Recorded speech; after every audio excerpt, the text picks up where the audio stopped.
La hora de la verdad ha llegado. Bienvenidas y bienvenidos a La Voz de los Expertos, espacio en donde especialistas darán su perspectiva de todo lo que acontece en ciencia, tecnología e innovación en San Luis, México y el mundo. Programa del Consejo Potosino de Ciencia y Tecnología y Magnética FM. Comenzamos. ¿Qué tal, amigos? ¿Cómo están? Con el gusto de saludarles. Les saluda Edgar Jiménez, transmitiendo desde el punto más alto de San Luis Potosí, México, desde Magnética en el 101.3 de FM, de parte de la doctora Rosalba Medina Rivera, directora general del COPOSIT. Y bueno, pues también saludando a Ana Alex desde los controles, ya este 2026 avanzando a toda velocidad y sobre todo que bueno, pues seguimos en el marco del 30 aniversario del Consejo Potosino de Ciencia y Tecnología.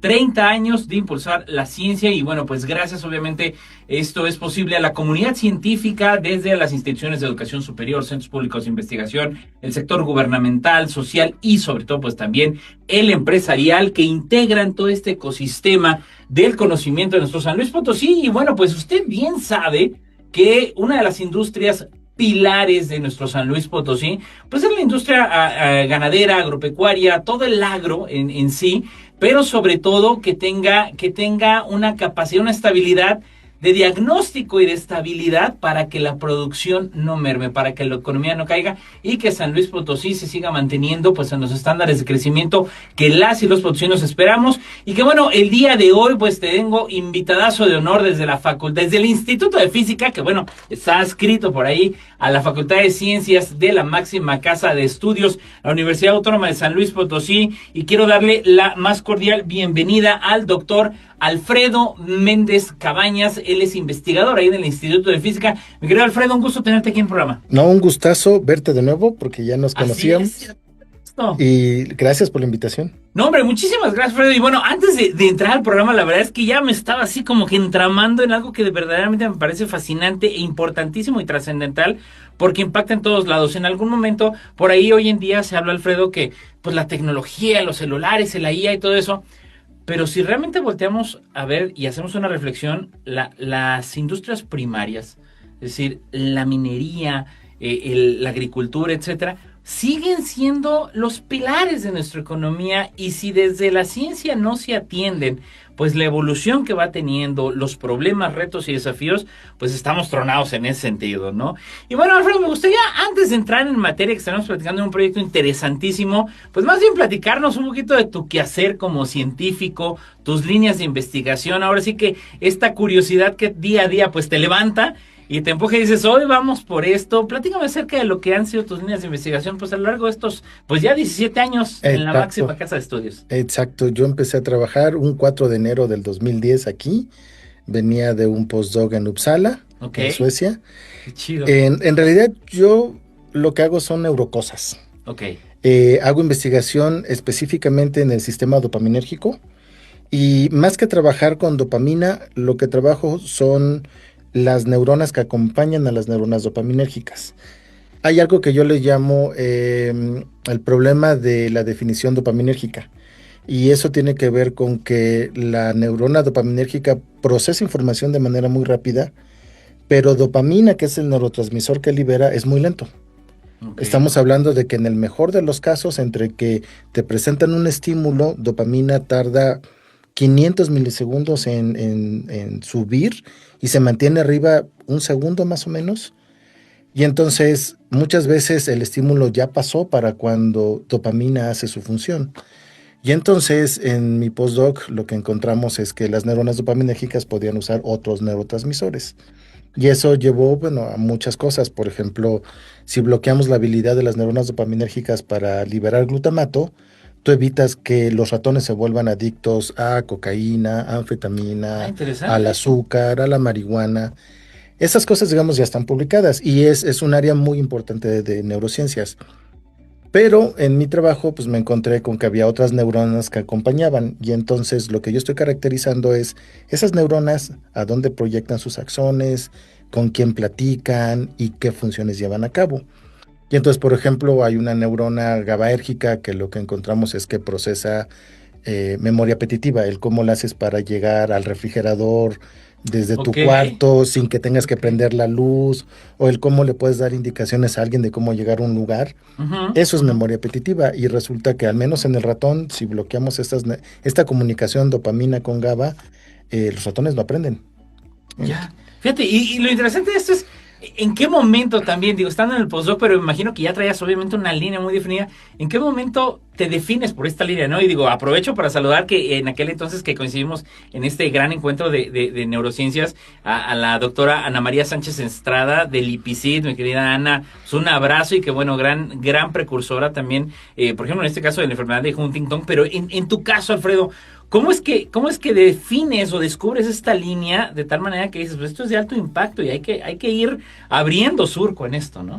Fíjate que esta paradoja dopaminérgica o problema de definición, yo supe de él desde que estaba en la universidad. Yo soy egresado de la Autónoma de Guerrero, y siempre me interesaron las neurociencias, y por alguna razón cayó a mis manos un artículo en la revista Nature en donde hablaban de este problema del desfase.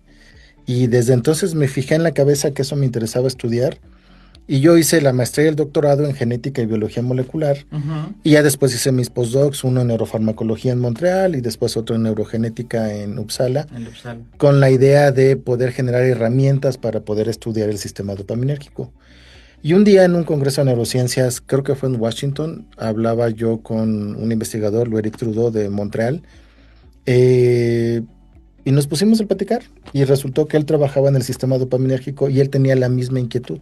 O sea, así de, ¿no? Como dicen. Platicando en el congreso, y al final a las 5 de la tarde termina el congreso, había un evento social, y me dijo, ¿qué te parece si seguimos platicando en el evento social? Y ya pues nos fuimos al evento social.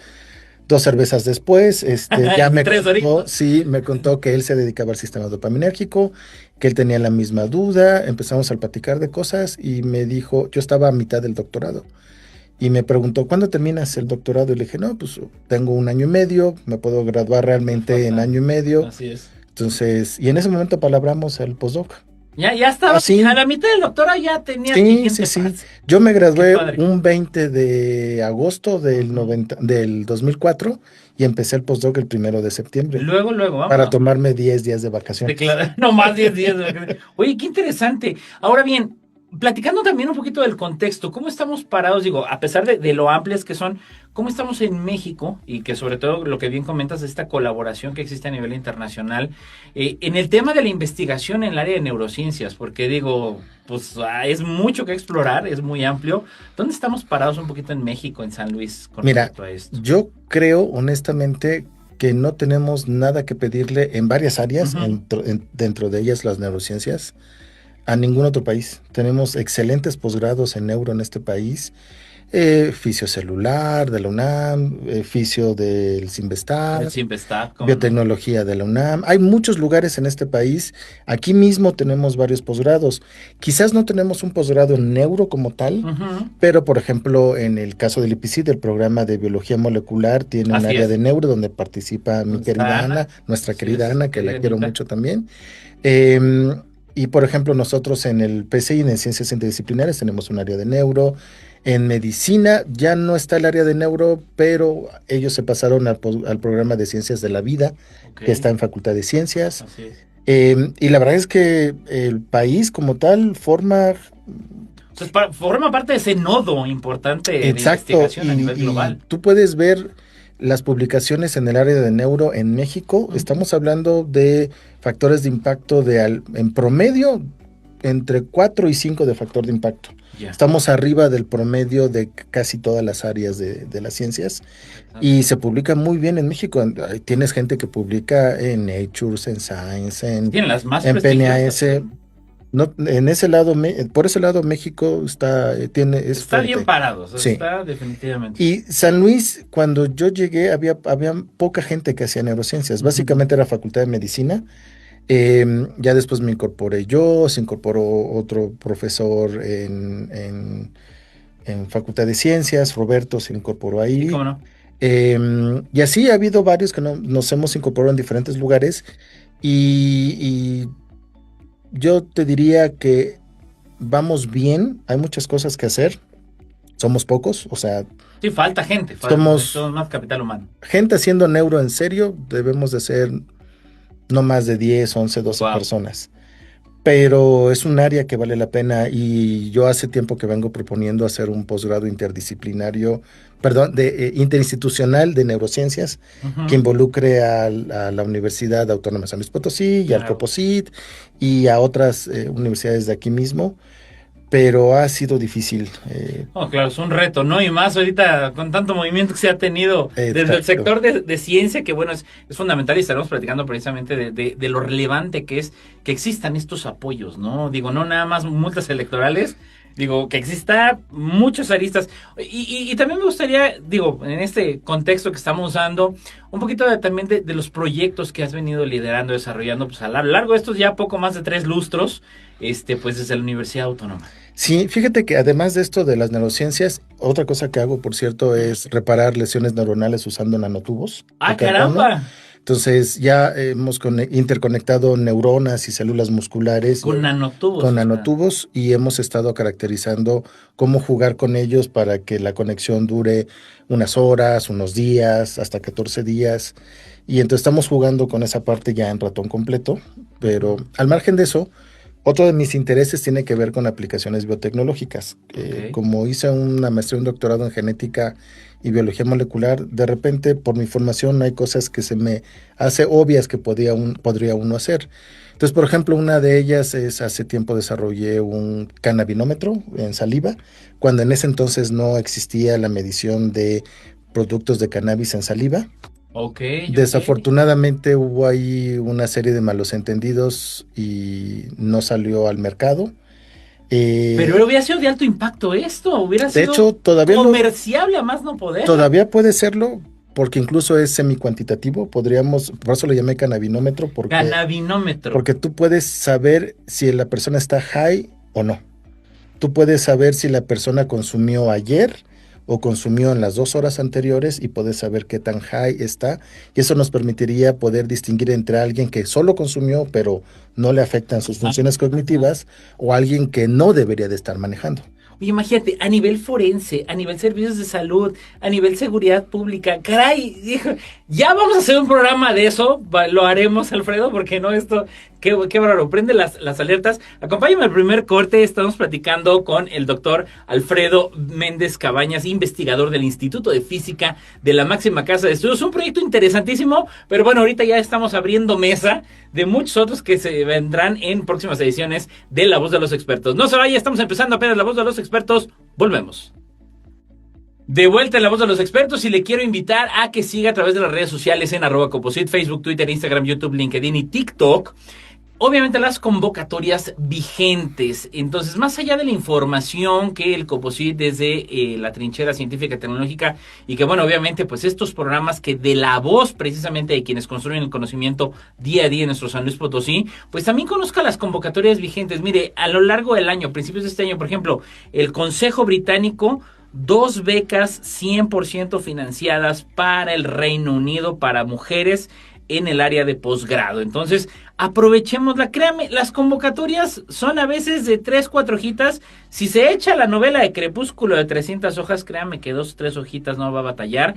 Y sobre todo en el caso de multas electorales. ¿Y a qué me refiero con esto? Con el tema de multas electorales, que bueno, ya luego se avecinan tiempos electorales. Por decreto de ley, las sanciones que se le aplican a los partidos políticos se van directamente a ciencia, tecnología e innovación a nivel nacional. Y bueno, obviamente esto con respecto a los órganos respectivos que hay electorales en cada estado, pues se le asigna a la institución encargada de ciencia y tecnología todas estas sanciones. Y yo siempre lo voy a reiterar, ojalá y fuera al revés.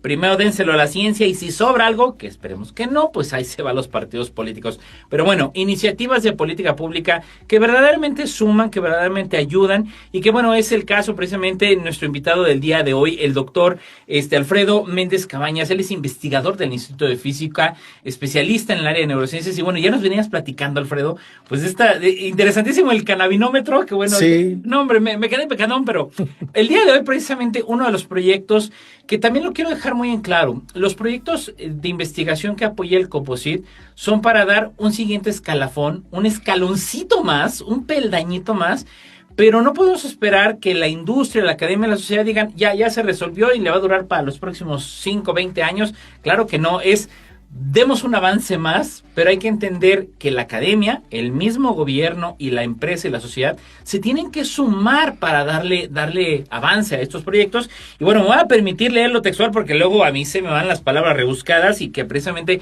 Alfredo nos ayudará a ir pues desmembrando, iremos echándole toda la neurociencia, mi Alfredo.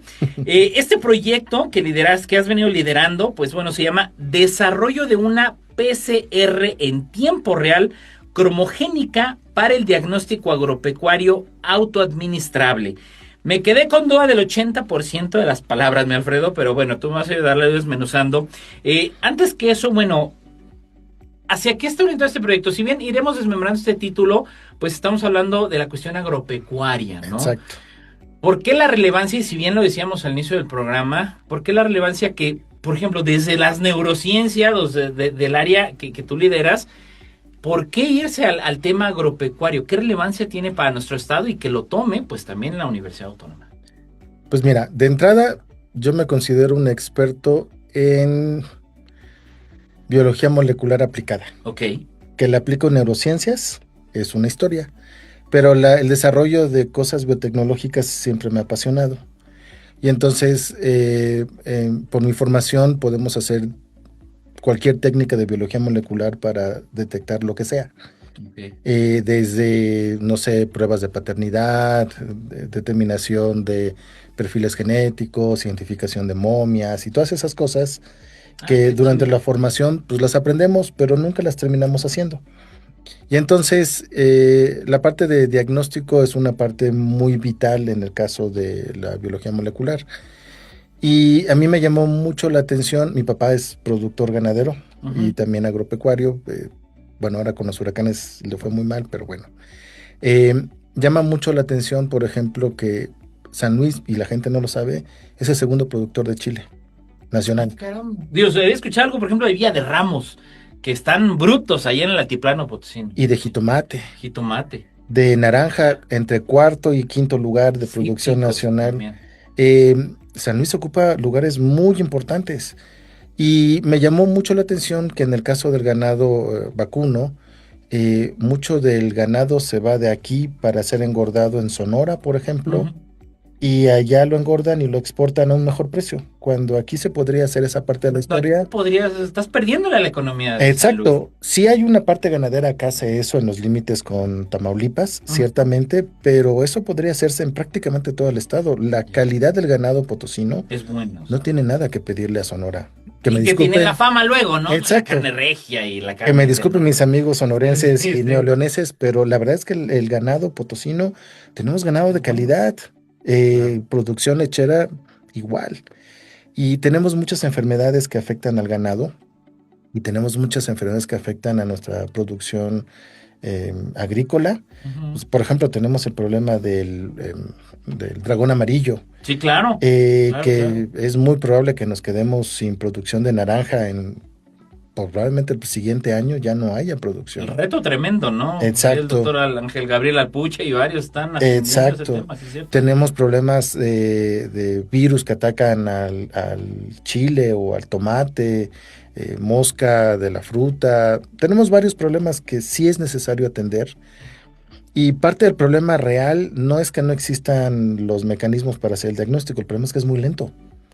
Y eso merma, o sea, sí, afecta al ganado. Exacto, entre que aparece el primer caso y tienes un diagnóstico certero, ya contaminaste a todos los alrededores y la producción se va a caer.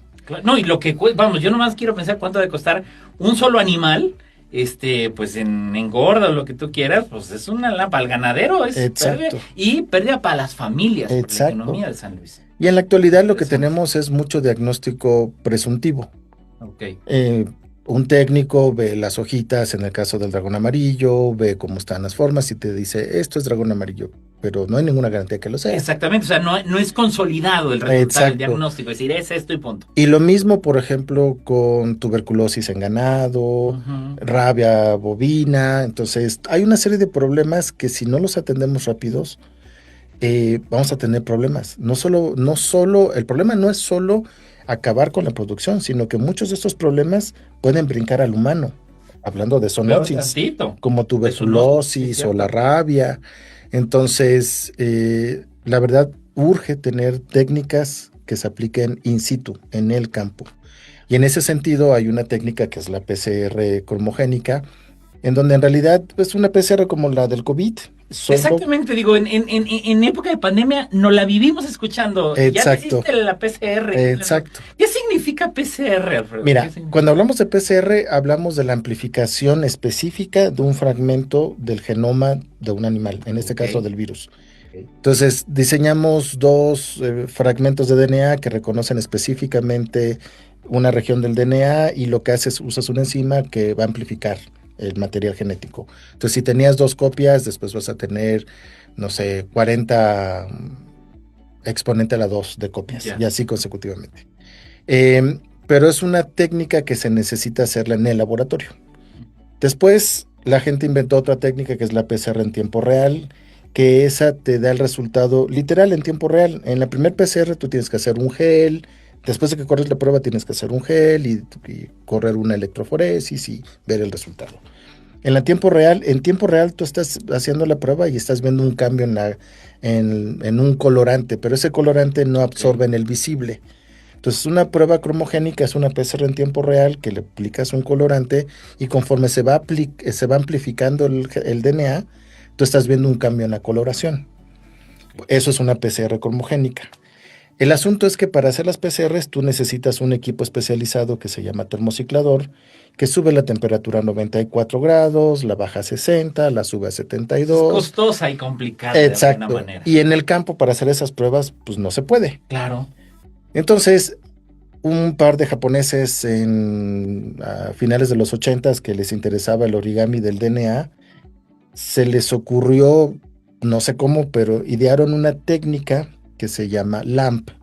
Es una PCR isotérmica. Isotérmica significa que lo llevas todo a la misma temperatura. Y la inventaron a 70 grados. Entonces es una PCR que juega con el origami y te permite amplificar muchísimas más veces el DNA de lo que hace una PCR normal. Y tiene la ventaja de que solo necesitas un baño María a 70 grados, lo cual pues es fácil de hacer en el campo. Es fácil, es accesible. Vamos. Exacto. Entonces, esa técnica la inventaron los japoneses, la patente se liberó, ¿qué te gusta? En 2016, 2017. Ya tendrá unos 10 años en el Exacto. mercado. Y a partir de ahí empezaron muchas aplicaciones para hacer diagnóstico in situ. Pero se vuelve un problema el manejo de las enzimas, el manejo de los reactivos es complicado para llevarlo al campo. Por lo tanto, realmente no ha habido al día de hoy una aplicación para hacer a 70 grados. No que no se pueda, sino que el manejo es complicado.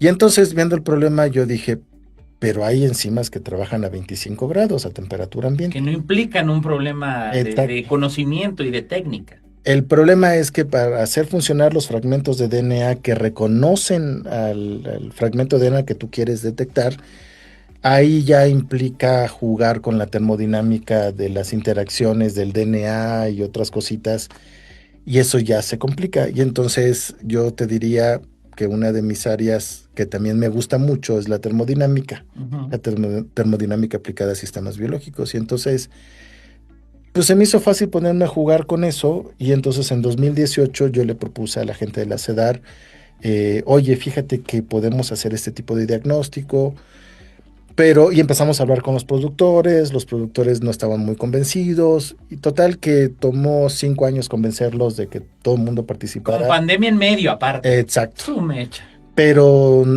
yo la verdad debo de agradecerle a la gente de la CEDAR que me ha estado apoyando desde 2018. Titulares van, titulares vienen, pero el personal que realmente hace el trabajo ha estado al pie del cañón. Que entiende la importancia que tiene. Exacto, y el día que yo he necesitado una muestra, les hablo y al otro día tengo la muestra, o me organizan reuniones con los productores para conseguir las muestras que necesito. La verdad es que CEDAR se ha portado de maravilla. Bien. Y nos han conectado con la gente de Senacica también para los controles y para algunas cosas que hemos necesitado. Entonces, no es un proyecto aislado de la academia per se, sino que es un proyecto que ha involucrado productores, ha involucrado a la gente del área del gobierno, en este caso la CEDAR, y a la Senacica. Ya, y digo, tiene incidencia directa, como decíamos, ¿no? En el proceso económico. Ahora, traduciéndolo un poquito, ya viendo el panorama, ¿cómo se podría hacer o cómo se visualiza que se haga, ¿no? Es decir, bueno, si lo quisiéramos, que el ganadero o el personal técnico que tenga el productor ganadero allá, ¿cómo lo ejemplificaríamos, ¿no? En términos reales de decir, bueno, a ver, tengo esta posible amenaza, ¿cómo le hacen para poder lograr hacer esta identificación? Mira, en este momento, como funciona el desarrollo tecnológico, tomarían la muestra con un hisopado.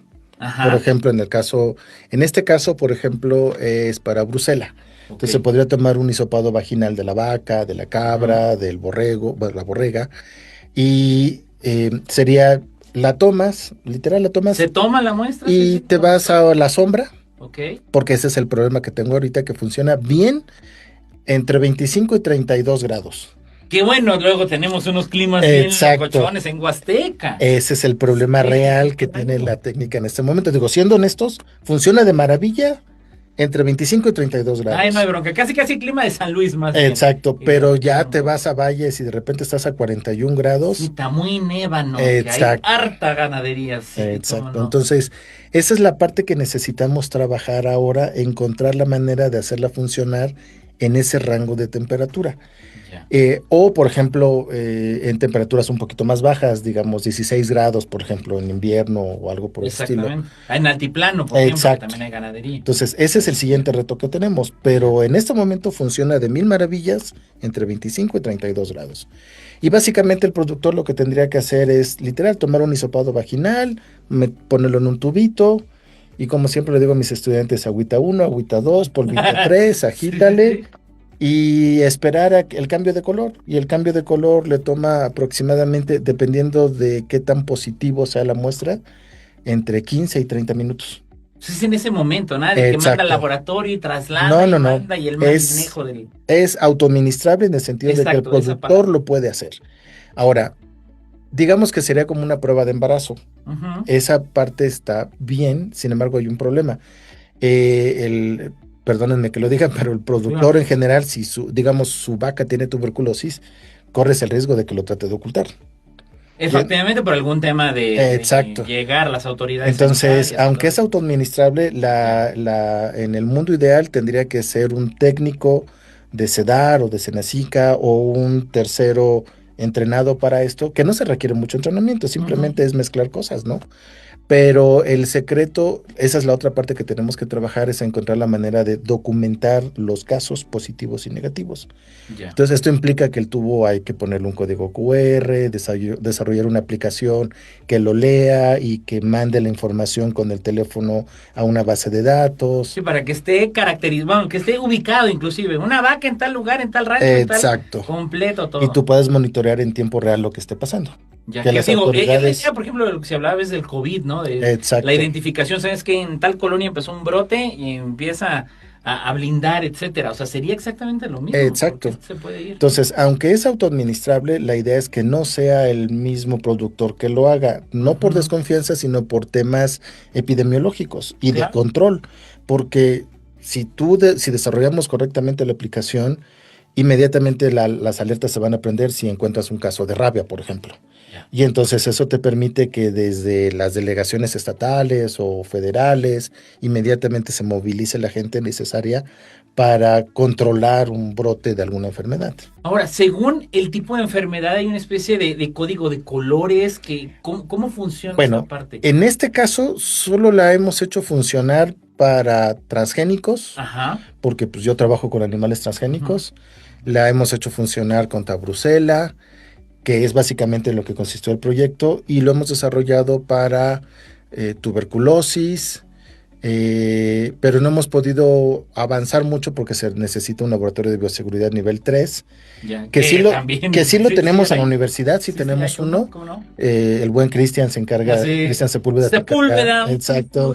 Al fotoastrónomo. Ándale. También. Y podemos trabajar con ellos, de hecho. El problema es que ellos también tienen muchísimas muestras en este momento y entonces... Están full.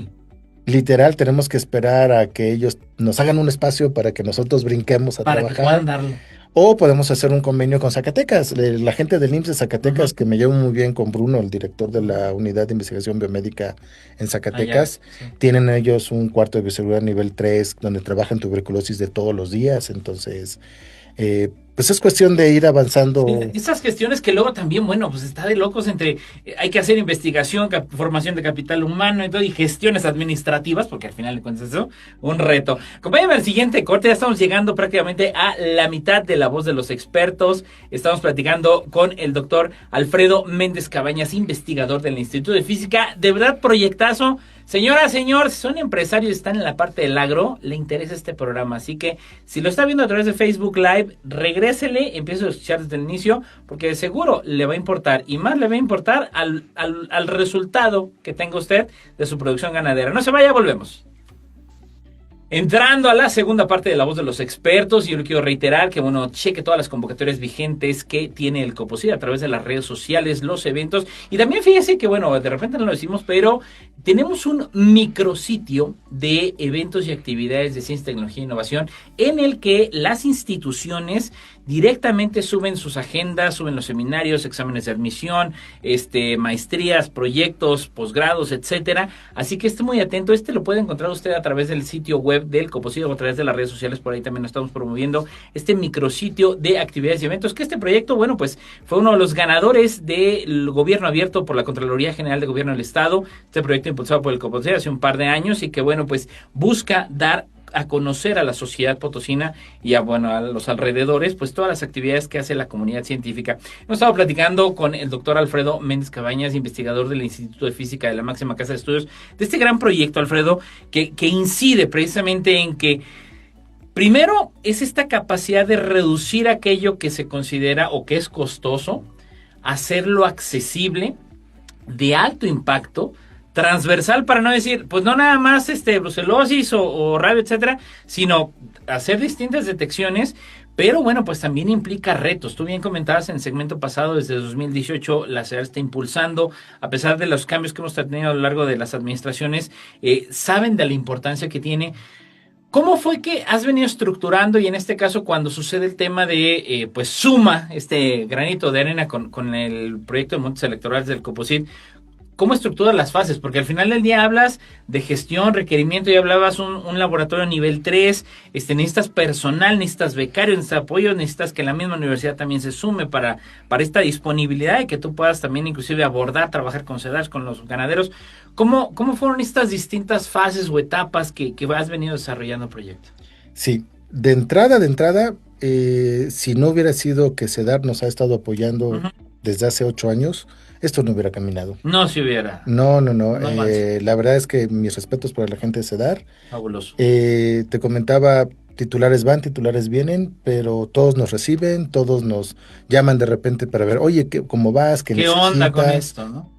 La verdad, mis respetos. Ellos han apoyado mucho. Por ejemplo, ahorita con el tema, pues también trascendental del gusano barrenador, Exacto. Que luego la agenda pública de repente dice, voltea para acá y se olvida luego de lo demás, pero no, o sea, siguen como le dicen, en esta ventana de Overton, ¿no? Sí, esto del gusano barrenador desafortunadamente es una emergencia que sí nos ha reducido el contacto con los productores, porque es una emergencia. Sí, que hay que atenderla ahorita. Exacto, pero la verdad, gracias a la CEDAR, ellos han sido en muy grande medida quienes han mantenido esto a flote. Ellos me ayudan con todo. Oye, que necesito una reunión con productores, ellos la organizan. Oye, que necesito hablar con el titular, ellos se encargan.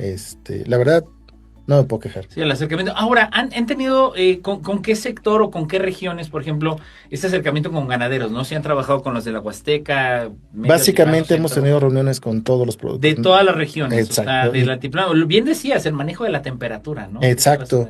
Y la verdad es que el Instituto de Física tiene una capacidad instalada que nos permite atender muchas cosas. Ok. Y no solo yo estoy trabajando en estas cosas, también la doctora Vanessa Olivares Illana, también ella está trabajando con la parte de plantas, la parte del dragón amarillo. Ella se especializa en cáncer, pero al igual que yo tiene una formación biotecnológica, entonces a resolver. Exacto. Siempre que nos dicen, oye, hay algo que se pueda hacer, siempre sale a flote en nuestra formación y siempre queremos... Alfredo y Vanessa. Exacto.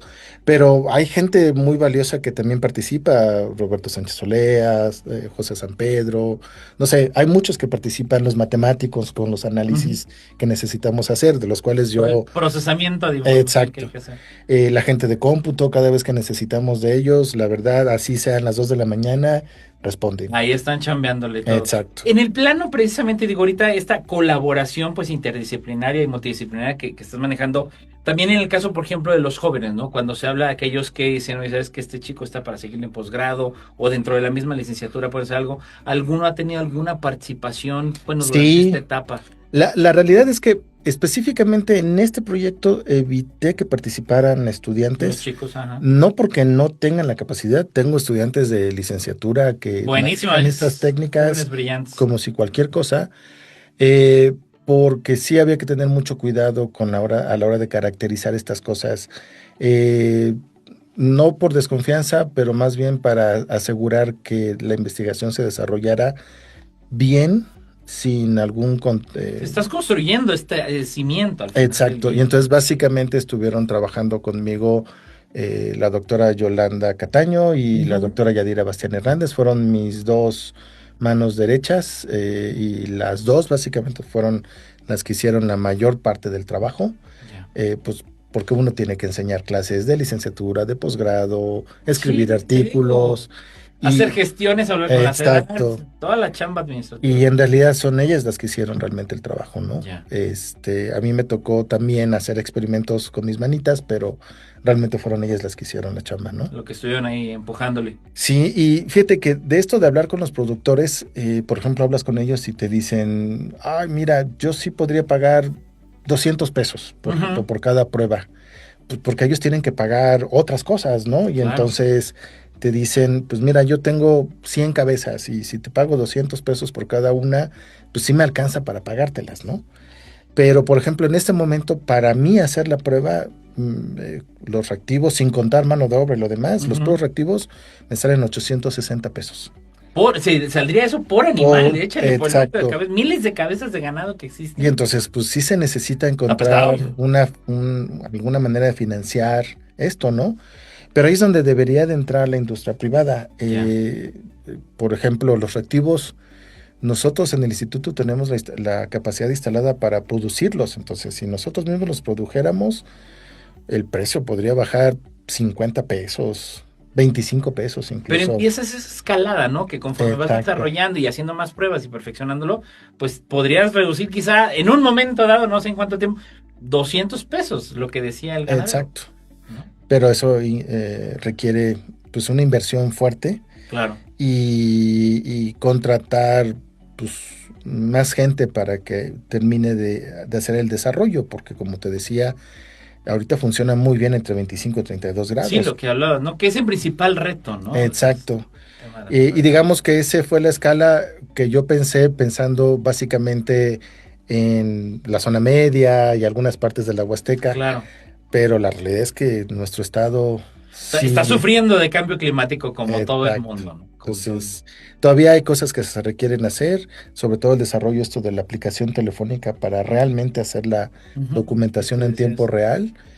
Y son cosas que se tienen que trabajar. Y en ese sentido, yo sí creería que la siguiente parte ya tendría que involucrar capital privado. Ok. Mira, un desarrollo como este le debería de importar a todo el mundo, porque esto es aplicable no solo a diagnóstico agropecuario. Estamos hablando de que podemos diagnosticar SIDA o la enfermedad que me digas humana. De salud y de ahí te vas de largo. Exacto. Entonces estamos hablando de que esto serviría para el diagnóstico de lo que me digas, pruebas de paternidad en 30 minutos. Podría tener un impacto muy grande en cómo la salud la vemos en este momento.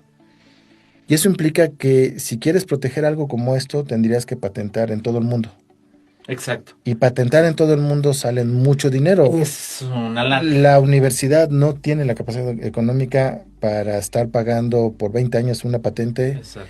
El Estado no tiene la capacidad para eso. Exacto. Entonces, sí se requiere de capital privado que se comprometa a pagar la patente en todo el mundo para protegerlo, porque de nada serviría que solo protejas en México y al otro día los chinos empiezan a producir. Permiso ya lo pides por Temu, ¿no? Exacto. Sí, Marín. Entonces es una cantidad de dinero impresionante solo en la parte de protección. Ya. Y luego súmale pues la parte de terminar el desarrollo para otras temperaturas. No, y el brinco de transferencia de tecnológica ya para comercializar, ¿no? Que ese es todo el reto que estaremos platicando precisamente ahorita en el siguiente segmento. Y que bueno, interesantísimo porque ya ahorita, de esa manera, digo, per se, tan solo la atención en la industria agropecuaria, pues es gigantesco. Pues imagínate trasladarlo pues a la parte de la especie humana en áreas de servicios de salud. Y bien decías, bueno, en 30 minutos una prueba de paternidad, ya me gustaría escuchar a muchos abogados, no médicos, abogados, sabiendo este tipo de tecnología que bueno, estaremos adentrándonos más de lo que se requiere, no nada más, no es un wish list, es algo que se demanda, que se requiere, que se tiene que estar impulsando y este llamado no nada más al empresariado, sino también a los distintos ámbitos de gobierno y a la sociedad civil, a las cámaras empresariales que escuchen esto y se transmita para que verdaderamente siga subiendo estos peldaños, que ya estaremos platicando inclusive un poquito de ese TRL que está impulsando este proyecto. No se vaya, estamos hablando con el doctor Alfredo Méndez Cabañas, investigador del Instituto de Física de la máxima casa de estudios. No se vaya, volvemos. Entrando a la recta final de La Voz de los Expertos, y bueno, interesantísimo, hemos estado platicando y platicamos con el doctor Alfredo Méndez Cabañas, investigador del Instituto de Física, y que bueno, con estas distintas aplicaciones biotecnológicas al final del día, que bueno, estás dando un panorama claro de la posibilidad de resolver un problema fundamental, como es la identificación de enfermedades de la parte agropecuaria, en tiempo real, autoadministrable, autogestionable, y que bueno, también implica esos riesgos, es decir, que no lo haga el ganadero, porque si oculta también datos, le afecta. Hablando un poquito ya de un panorama de prospectiva, Alfredo, que bien hablabas, bueno, se requiere este capital, no nada de inversión privada, ¿por qué no? Que del mismo gobierno siga impulsándolo, porque bien decía la Universidad Autónoma, pues tampoco va a tener la capacidad de darlo todo, ni el Coposit por sí solo tampoco va a tener la capacidad de darlo solo, completo. ¿Qué peldaños seguirían a decir, bueno, yo como ciudadano y muy interesado en este tema, porque hoy en día dices, bueno, ¿qué tipo de carne? ¿De dónde viene la carne? Y también esta infodemia de información que hemos tenido en decir, no te comas de tal marca, de tal otra, cuando a veces pues nada más ustedes tienen realmente la voz real en decir, bueno, pues es esto y esto sí, esto no. ¿Qué seguiría por hacer, ¿no? A decir, yo lo quiero traducir en que el ganadero ya va a ir a su oficina o a su pequeño laboratorio técnico, etcétera, puede abrir el kit, ya va a tener su kit patentado, Dios mediante, por mexicanos, por potosinos, bueno, ya eres potosino adoptado tú, sí. Ya eres potosino adoptado. Sí, yo soy potosino por decisión y me siento feliz. Y por adopción, ¿no? Sí, la verdad. Me siento bien aquí. No, y bien, en la máxima casa de estudios al final del día, bueno, pues nuestro eje del conocimiento de San Luis. ¿Qué faltaría, vamos, en qué momento tú visualizarías, y ojalá teniendo las condiciones ideales en términos de laboratorio, de personal, de apoyo, etcétera, en decir en qué momento ya pudiera ser adoptado? Y lo voy a hablar tal cual, a veces luego hablamos de que, bueno, que lo adopte COEPRIS y Servicios de Salud o SEDACH, etcétera. No, para que fuera quizá un producto como varios potosinos han innovado, y un saludo a Pedro Gabay Villafaña, ajá, en decir, oye, ¿sabes qué? Aquí ya está todo un kit completo, hasta trae 40 muestras o 100 muestras. ¿Qué camino habría que seguir para que pudiéramos llegar a ese TRL tan deseado de decir ya de escalón comercial? ¿Qué habría que hacer? ¿Por dónde hay que seguir? Mira, déjame abrir un pequeño paréntesis. Sí, claro. Yo participé en un sistema también autoadministrable, desarrollé junto con una compañía, Precisa Science, hace muchos años un sistema para VIH-Sida. Ok. Llegamos a un prototipo funcional perfectamente, todo ya listo para salir al mercado, y la gente se puso greedy en la compañía. Dijeron, quietos, jóvenes. Tuvimos una oferta de una compañía extranjera que lo quería comprar y se pelearon. ¿Cómo crees? Feamente. Es una solución que hubiera tenido sí, y esa compañía originalmente no era de aquí, originalmente era de Morelos, y yo sí les dije, necesitan venirse aquí a San Luis, movieron sus instalaciones, rentaron, invirtieron mucho dinero, y al final no se pusieron de acuerdo ellos, que a eso se dedicaban. Que era la chamba de ellos, Exacto. al final de cuentas era la chamba de ellos. ¿Por qué te cuento esto? Porque realmente, ¿qué es lo que necesita un proyecto como este? Sí requiere de apoyo todavía para el desarrollo. Se requiere de financiamiento. Composite, Conacid y todo eso. Pero siendo honestos, ese proyecto del VIH se murió porque a punto de salir al mercado se pelearon y ya no pudo más. Por una cuestión directiva. Exacto. Ya ni siquiera de necesidades de atención de salud pública. Exacto. Entonces, wow. En realidad, lo que necesita este proyecto es una inversión fuerte, realmente para terminar el desarrollo a diferentes temperaturas, porque hay que encontrar diferentes enzimas. Yo trabajo ahorita con enzimas de insecto. Ok. Que fue un show conseguir, porque no se venden en México, las conseguí en Japón. Yo no hablo japonés, tuve que pedirle a mis amigos japoneses. Échame la mano. Hay toda una historia detrás de ello, ¿no? Entonces son enzimas no comerciales, entonces, y algunas de ellas pueden ser incluso comerciales, pero hay que pagar regalías, entonces. Sí, porque tienen propiedad intelectual. Exacto, entonces hay que hacer mucho trabajo que implica ya lidiar con patentes o con patentar nuevas enzimas, y eso implica dinero, entonces no hay dinero que alcance. Entonces lo primero es que sí se requiere que una compañía realmente se involucre y proteger el desarrollo. Claro. Y después de ello, realmente se requiere de un apoyo técnico que involucraría forzosamente a Senacica y a los sistemas de tipo CEDAR en todos los estados para hacer la prueba de campo en todas las condiciones posibles, sucias que se pueda. Para sí, que decir, ahí funciona donde te pongas. Exacto, porque ahorita sí, claro. Te puedo decir, en mi laboratorio funciona de maravillas. Y si la llevamos a campo, sí funciona si la haces debajo de un techo, por ejemplo. Ajá, sí, ahí en el granero. Ajá, exacto. El animal y aquí en Pero imagínate un productor que está en medio de la nada, ¿no? Y no tiene dónde guarecerse. Sí, claro. Entonces, a él no le va a funcionar en este momento. Entonces, necesitamos terminar el desarrollo de manera que funcione en todas las condiciones posibles. Sí, solo claro. Eso, probarlo en todas las condiciones posibles en campo, permitiría el ya proponer el prototipo como tal ya comercial, ¿no? Y entonces eso con el dinero adecuado y el personal adecuado y trabajando mano a mano con Senacica, CEDAR y las demás instituciones, yo calculo que en 4 años estaría hecho. 4 años, o sea, realmente, pues, digo, comparativamente con otros proyectos que si dijeras, híjole, les faltan 10 años, 15. No. En 4 años ya podríamos estar hablando de esta disponibilidad. El único punto real es encontrar la enzima perfecta para cierta temperatura, en un rango de temperatura que se requiera. Y porque la parte del desarrollo de los componentes, esa parte ya la hicimos con este proyecto de Composite, que le agradezco infinitamente a Composite. Si no hubieran sido... Se sumó la parte de Composite, vamos, ¿qué pudieron hacer? ¿Se compraron enzimas? Se compraron enzimas, se compraron equipos, por ejemplo, un equipo que yo no tenía, un equipo en tiempo real.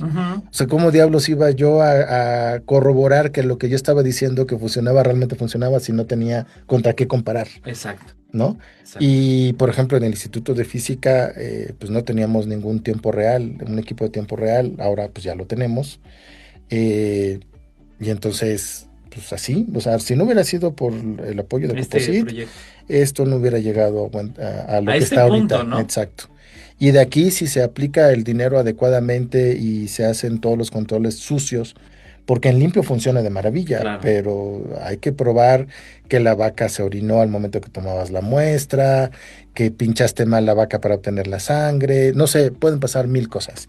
Y entonces eso tenemos que hacerlo en campo. Esa es la parte que nos hace falta. Todas estas variables, y que porque dices, ¿y cómo generar un dispositivo que con poca capacitación tenga los resultados que para los cuales el ganadero en su momento dado lo va a comprar? Una de las dudas precisamente también que me vienen a la cabeza, ahorita hablabas del gran reto, has hablado a lo largo del programa del gran reto que implica la temperatura. ¿Qué sucede, por ejemplo, con los temas de humedad, no? De decir, oye, pues en altiplano, si me voy al Zacatón y hay ganadería ahí, pues está seco, puede estar frío, puede estar caliente, pero si me voy a ébano, estamos derritiéndonos. ¿Tiene alguna implicación también los valores, por ejemplo, de humedad? ¿Qué sucede, por ejemplo, también cuando se desechen estas pruebas, si hay algún tema? Técnicamente no habría problema con la humedad, salvo la temperatura, y la parte del desecharlo, esa es la parte también que no hemos desarrollado. O sea, por ejemplo, en este momento como lo hacemos, Pues literal, le pones cloro, lo esterilizas en un autoclave y le hablas a la compañía que se encarga de los RPBIs y ellos se lo llevan. Ya para ¿no? que no En haya este ningún momento, problema. exacto, pero porque son condiciones controladas.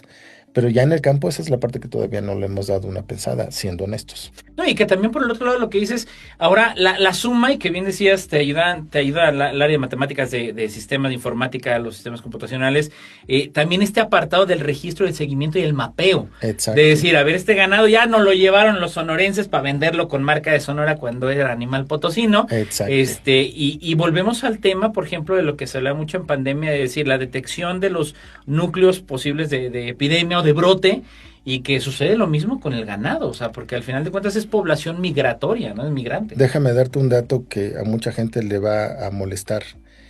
En promedio, en San Luis Potosí, el kilo de vaca lo compran entre 20 y 25 pesos. Ujú, Cuando el ujú. kilo de vaca los sonorenses lo venden a 200 pesos. O sea, la lana se va para allá, para acabar pronto en temas de carne. Y digo, creo que sí se molesta para que también sensibilice, para que también sacude esa jaula y diga, jóvenes, pues, sorry, Exacto. sorry con los sonorenses. San Luis hay que ponernos las pilas, ¿no? Entonces, En ese si sentido. logramos que esto funcione bien, Claro. podríamos, eh, eh, perdóname que lo diga así y con esta palabra, pero es estúpido que solo Axtra pueda exportar ganado en todo el estado. Cuando pueda hacer todo el Estado, quien pueda Exacto. exportar, o sea, al final del día, pueden hacer Entonces, todos. algo como esto redundaría en cero intermediarios, venta directa, mejor calidad, mejor seguridad alimentaria y realmente nos beneficiaríamos como potosinos. Claro, seguridad alimentaria, creo que dijiste algo clavísimo. Antes de que me gane tiempo, mi querido Alfredo, me gustaría brincar una pregunta que dicen es esencial, porque luego hay muchos tabús o la desmitificación de todo esto, que bueno, ante las distintas disciplinas que manejas y eres todo un experto, el tema de la IA hoy en día, ¿no? Recientemente estábamos viendo este tema de Gemini Science y bueno, distintos generadores de IA ya están abordando el tema para research y todo lo que es investigación, pero desde tu perspectiva de cómo has venido liderando los distintos proyectos ahora con esta herramienta que bueno, pues ya está en boga, definitivamente le falta, a pesar de que tiene poquitos años con nosotros, por decirlo así. ¿Cuál es tu lectura de todo esto del manejo de la IA? Y no nada más en el proyecto, sino en los distintos proyectos y áreas que estás inmerso. Yo tengo sentimientos encontrados. Ujú. Yo al día de hoy soy enemigo de usar IA Ok. por ejemplo, buscar información o procesar información, que ni siquiera me he dado a la tarea de entender cómo hacerlo. Ok. Pero he de decir que, por ejemplo, buena parte de lo que hacemos de divulgación, de escritura, ayuda mucho. Yo veo cómo mis estudiantes les pido, por ejemplo, algún diagrama complejo de lo que están haciendo y algo que a mí me toma en Illustrator hacer en, no sé, día y medio, ellos se lo piden a la IA y en, ¿qué te gusta? 2 minutos está hecho.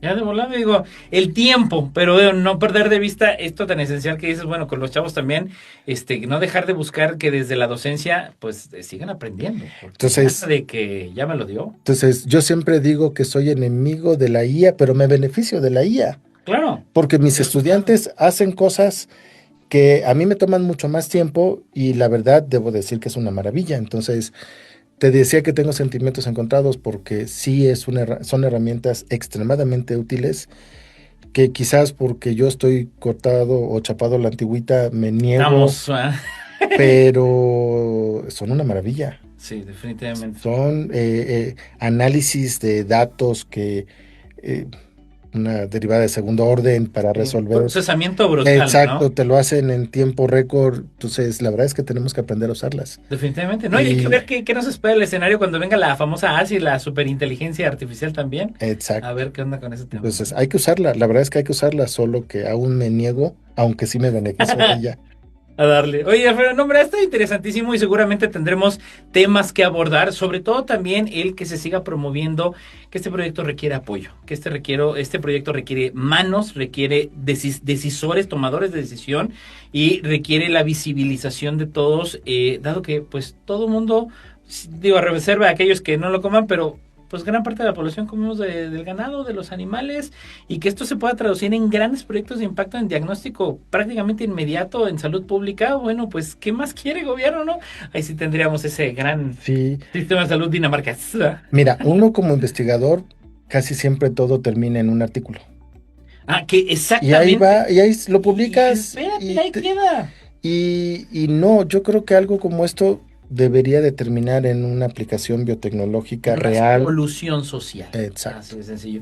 Alfredo, ha sido un gusto volver a compartir contigo, de verdad, que bueno, ahora aquí en radio, pero que de verdad, ¿dónde se pueden acercar contigo? ¿Dónde te pueden contactar? Básicamente en el Instituto de Física. Desafortunadamente no manejo redes sociales. Algún tiempo tuve varias redes sociales, pero se convirtió en un problema. Instituto de Física, segundo piso, oficina 231. Perfecto. Y mi laboratorio está al ladito, el 232. Ahí estoy todo el tiempo. Perfecto. Alfredo Méndez Cabañas. Ahora sí que anótelo, señor. Perfectísimo. Muy agradecidos, mi querido Alfredo. No, al contrario. Gracias por la invitación. Gracias. Gracias a usted que nos escuchó. Gracias a Alex en los controles. Y bueno, no se pierda ninguna de las ediciones de La Voz de los Expertos. Repita este programa, compártalo, porque de verdad le va a interesar a todos nos impacta. Y qué padre sería que en 4 años tengamos estas soluciones ya en el mercado. Yo soy Edgar Jiménez, de parte de la doctora Rosalba Medina Rivera, directora general del Coposit. Me despido como siempre con la célebre frase de la serie Cosmos, ahora con Neil deGrasse Tyson: mientras más nos pertenezca la ciencia a todos, menos probable es que la utilicemos mal. Hasta la próxima. Gracias por acompañarnos en La Voz de los Expertos. No lo olvides, todos los martes a las 4 de la tarde por el 101.3 de FM. Esta fue una producción del Consejo Potosino de Ciencia y Tecnología y Magnética FM. Te esperamos la próxima semana.